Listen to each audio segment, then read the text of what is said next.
প্রতিবাদ করতে হলে বামপন্থীদের লাগে, আর বামপন্থীরা নামলে একটু বিজেপি তৃণমূলের বুকে ব্যথা লাগে, এটা প্রমাণ।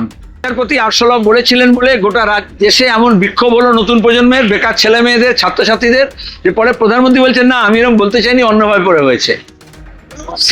সিএ মুভমেন্টের সময় বলেনি উই পোকা, তোমাদের বলেনি? ওদের কাছে খবর ছিল রাস্তায় বিজেপিরা কোথাও হামলা করতে পারে, কোথাও আটকাতে পারে, যেমন নেহা বোরার মুখে কালি ছুটিয়েছিল।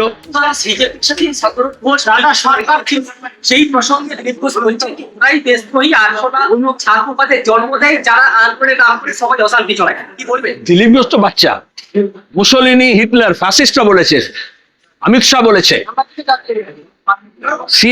সিএ মুভমেন্টের সময় বলেনি উই পোকা, তোমাদের বলেনি?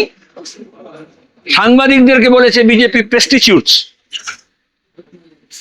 এরকম বদনাম করে, আমাদের যেরকম হারমাত বলেছিল। এটাও নির্লজ্জ, ওকে জানা উচিত। প্রধান বিচারপতি আরশোলা বলেছিলেন বলে গোটা দেশে এমন বিক্ষোভ হলো নতুন প্রজন্মের বেকার ছেলে মেয়েদের, ছাত্রছাত্রীদের, যে পরে প্রধানমন্ত্রী বলছেন না আমি এরকম বলতে চাইনি, অন্যভাবে পড়ে হয়েছে।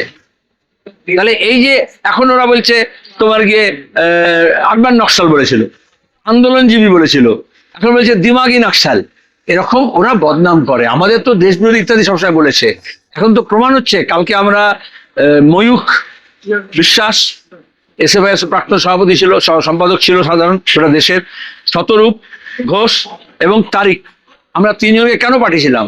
কারণ আমাদের কাছে খবর ছিল রাস্তায় বিজেপিরা কোথাও হামলা করতে পারে, কোথাও আটকাতে পারে, যেমন নেহা বোরার মুখে কালি ছুটিয়েছিল।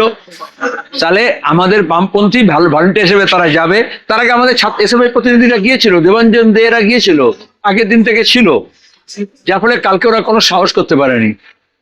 আজকে ওরা বললো ওদের সিজেপি পার্টির নিজের প্রোগ্রাম হবে, দেখা গেল ভয় দেখিয়ে হোক, চাপ দিয়ে হোক, ওদের প্রোগ্রাম করতে দিল না।